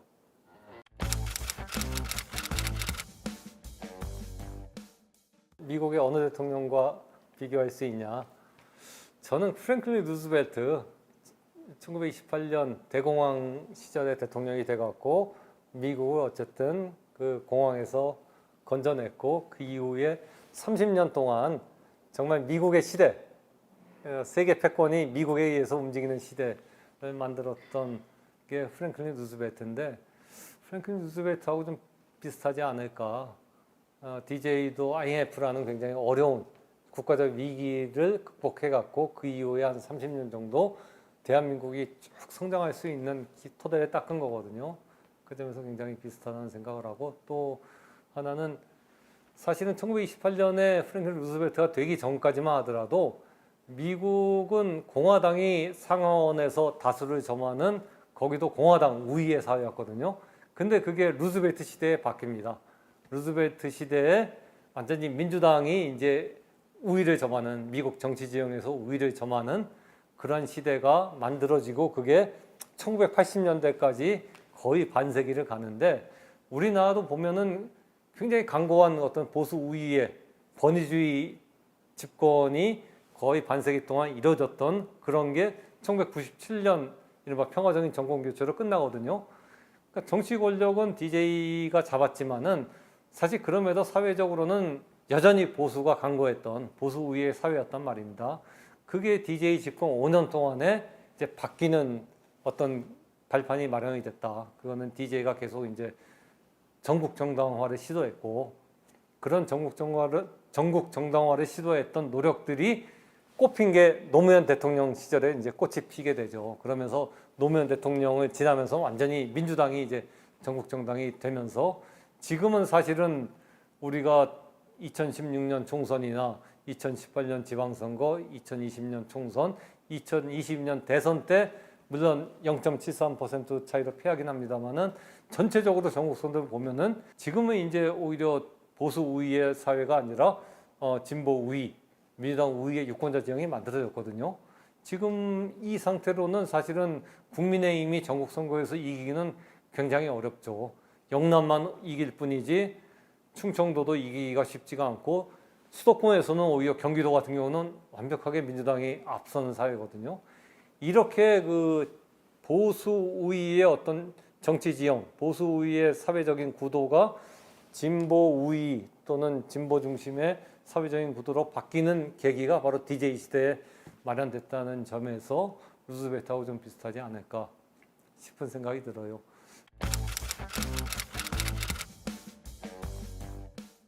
그에 비하면 이제 노무현 대통령은 저는 미국의 대통령으로서는 존 F 케네디하고 좀 비슷하다는 생각을 해요. 가장 사랑받는 대통령. 그러니까 미국에서 이게 대통령 평가를 합니다. 저 싱크탱크라든가 대학의 정치학자들이 모여갖고 진짜 미국에서 훌륭한 대통령을 이렇게 쭉 레거시가 좋은 레거시를 많이 남긴 대통령을 쭉 넘버링을 하는데 그때 보면 5위 안에 항상 끼는 건 프랭클린 루즈벨트는 항상 낍니다. 근데 존 F 케네디는 옛날에는 10위 안에도 많이 들고 그랬는데 요즘은 10위 안에 잘 못 들고 약간 그 밑으로 쳐져 있거든요. 10위에서 20위권 사이에 있거나 또 어떤 데는 20위에서 30위권 사이에 있는데 그럼에도 미국인들한테 가장 그 좋아하는 대통령이 누구냐 물으면 존 F 케네디를 꼽거든요. 역대 대통령 중에서. 그건 존 F 케네디가 가지고 있는 어떤 인간적인 퍼스널리티. 그 당시 1960년대가 미국은 굉장히 격동의 시대였죠. 베트남전과 뭐 흑인 민권 운동, 뭐 대학가의 시위 같은 것들이 또 여성 그 어떤 여성들 여권 신장 운동들이 굉장히 활발하던 시기인데 그때 존 F 케네디 대통령은 그런 어떤 진보적인 가치에 굉장히 그 충실하고 그것들 적극적으로 옹호하는 그러한 행동을 취하거든요. 그런 것들이 미국 국민들에게 이제 강렬한 인상을 심어줬고 또 비극적인 죽음, 댈러스에서의 이제 총격, 사망 같은 것들도 영향을 끼치죠. 마찬가지로 노무현 대통령도 굉장히 퍼스널리티가 국민들에게 굉장히 그 소탈하고 친화적이고 권위주의적이지 않고 그런 것들이 국민들에게 굉장히 강하게 다가오고 그리고 또 노무현 대통령도 굉장히 진보적인 가치에 충실하고 그런 것들을 적극적으로 옹호를 했죠. 사실 DJ는 그 당시 정치인으로서는 가장 진보적인 정치인이 DJ였지만은 DJ는 내가 진보라고 한 번도 얘기한 적이 없거든요.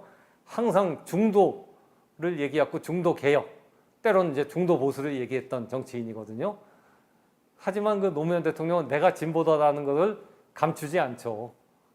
그 대통령일 때도 항상 진보의 가치를 얘기했고 대통령이 끝나고 임기가 끝나고 퇴임한 이후에도 이제 진보의 미래라는 책도 쓰면서 진보적인 가치를 옹호하려는 굉장히 열정을 보여줬고 그런 것들이 이제 국민들에게 받아들여지는 측면이 있고 여기에다가 역시 노무현 대통령 역시 좀 비극적인 죽음을 했다는 것들이 서사를 더 이렇게 함으로써 국민들이 가장 사랑하는 대통령으로서 지금도 있는데 근데 정책을 놓고 보면은 DJ만큼 사실 성공적으로 이렇게 정책을 많이 수행했다고 보기는 좀 어려운 측면이 있죠. 그 점에서 존 F 케네디와 좀 비슷한 측면이 있다는 생각이 들고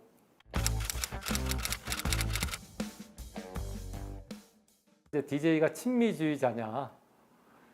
친밀한 표현이 뭐한데 DJ는 굉장히 미국을 좋아했어요. 또 미국도 굉장히 DJ 좋아했고, 왜냐하면 미국이 2차 대전 이후에 그 자기들이 직접 나라를 세운, 그러니까 전국적으로 네이션 빌딩을 많이 하지 않습니까? 제3세계에. 그 중에서 선진국이 되고 민주주의가 이루어진 나라는 딱 두 수밖에 없어요. 일본.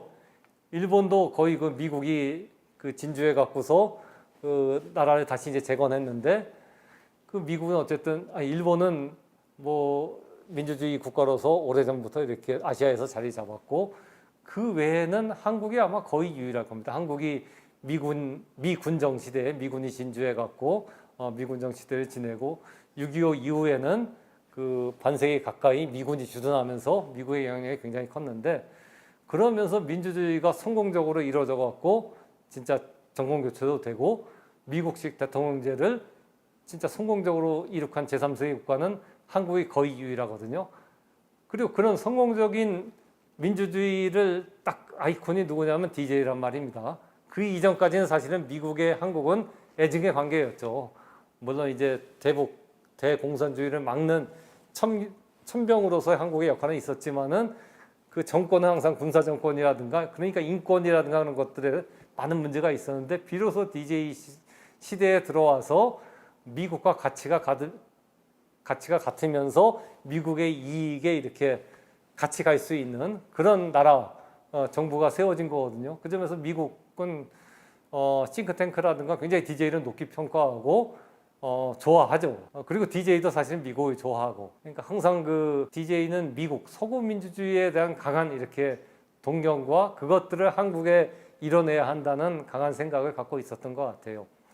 그 점에서는 친미주의자는 아니지만은 어쨌든 서구식 민주주의의 신봉자, 그리고 미국이나 유럽의 민주주의 국가들, 자유민주주의 국가들로부터 인정받는 제3세계 지도자가 되기를 DJ는 굉장히 바랬던 거고, 그 점에서 보면 뭐 친미주의라는 비판이 일면 이렇게 타당한 측면이 있죠. 그러니까 그렇게 보면 참 DJ만큼 미국의 사랑을 받고 미국이 좋아했던 정치인이 없는데, 오히려 한국에서는 미국이 반미주의로 몰리고 빨갱이로 몰리고 뭐 이렇게 종북주의자로 몰리지 않습니까? 그런 거 보면 참 DJ만큼 아이러니한 정치인이 없는 거죠. DJ만큼 사실 자유민주주의에 어떻게 보면 투철했던 정치인이 없는데, 오히려 한국에서는 보수로부터 빨갱이로 몰렸으니까, 이 한국의 보수라는 게 얼마나 이렇게 오른쪽으로 치우쳐 있는가 하는 거를 DJ와 미국 관계를 보면은 알 수가 있을 것 같아요.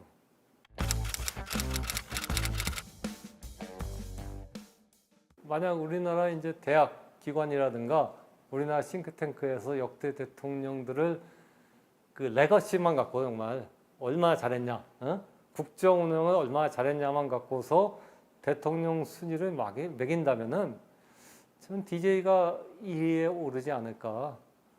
지금 국민선호도에서는 노무현, 박정희, 그다음 김대중이지만은 진짜 객관적으로 학자들이 레거시를 평가한다면 DJ가 1위가 되지 않을까.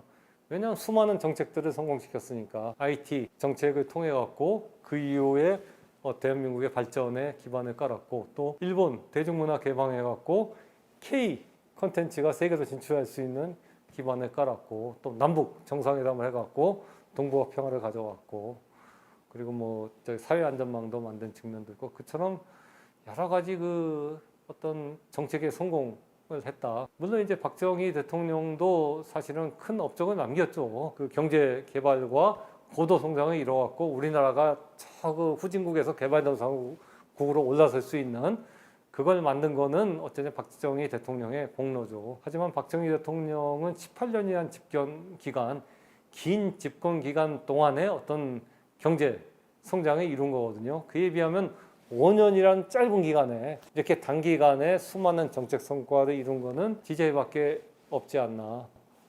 사실 뭐 윤석열 대통령이라든가 뭐 박근혜 대통령이라든가 그 뒤에 대통령들 보면 지금은 5년 임기가 정말 후딱 아무것도 한 거 없이 지나가는 대통령들이 점점 더 많아지거든요.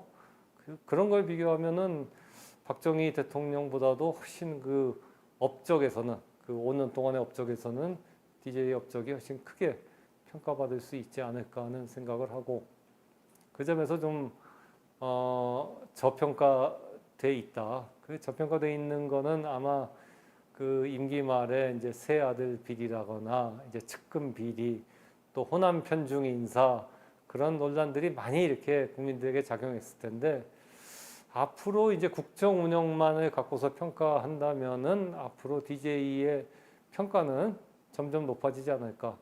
지금도 많은 정치인들이 어쨌든 DJ를 높게 평가하죠. 꼭 민주당뿐 아니라 저 국민의힘 정치인들 중에서도 DJ가 잘했다라는 평가를 하는 정치인들이 지금 굉장히 많거든요.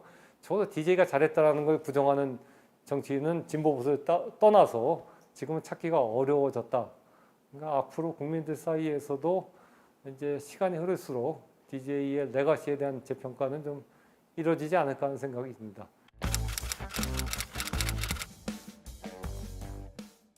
미국과의 관계에서 하나 이제 에피소드를 얘기하면은, 그러니까 DJ는 남북 정상회담 하면서 정말 숨소리까지 미국에 알려주라 그래갖고 임동원 그 당시 국정원장이나 박지원 비서실장이 북한과의 모든 그 접촉이나 그 대화 같은 것들을 다 고스란히 미국에 얘기를 해줬거든요.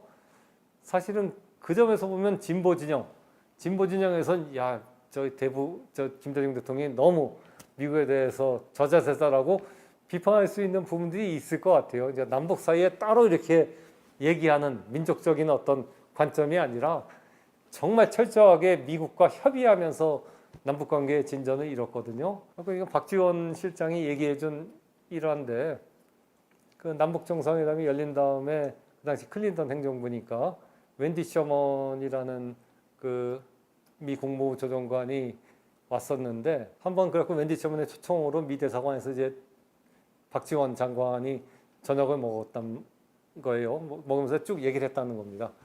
얘기를 하고서 이제 헤어졌는데, 다 보고를 했죠, DJ한테. 제가 오늘 이제 웬디 셔먼하고 대사관에서 저녁 먹으면서 북한과의 이러이러한 얘기들을 다 해줬습니다. 그러니까 잘했어.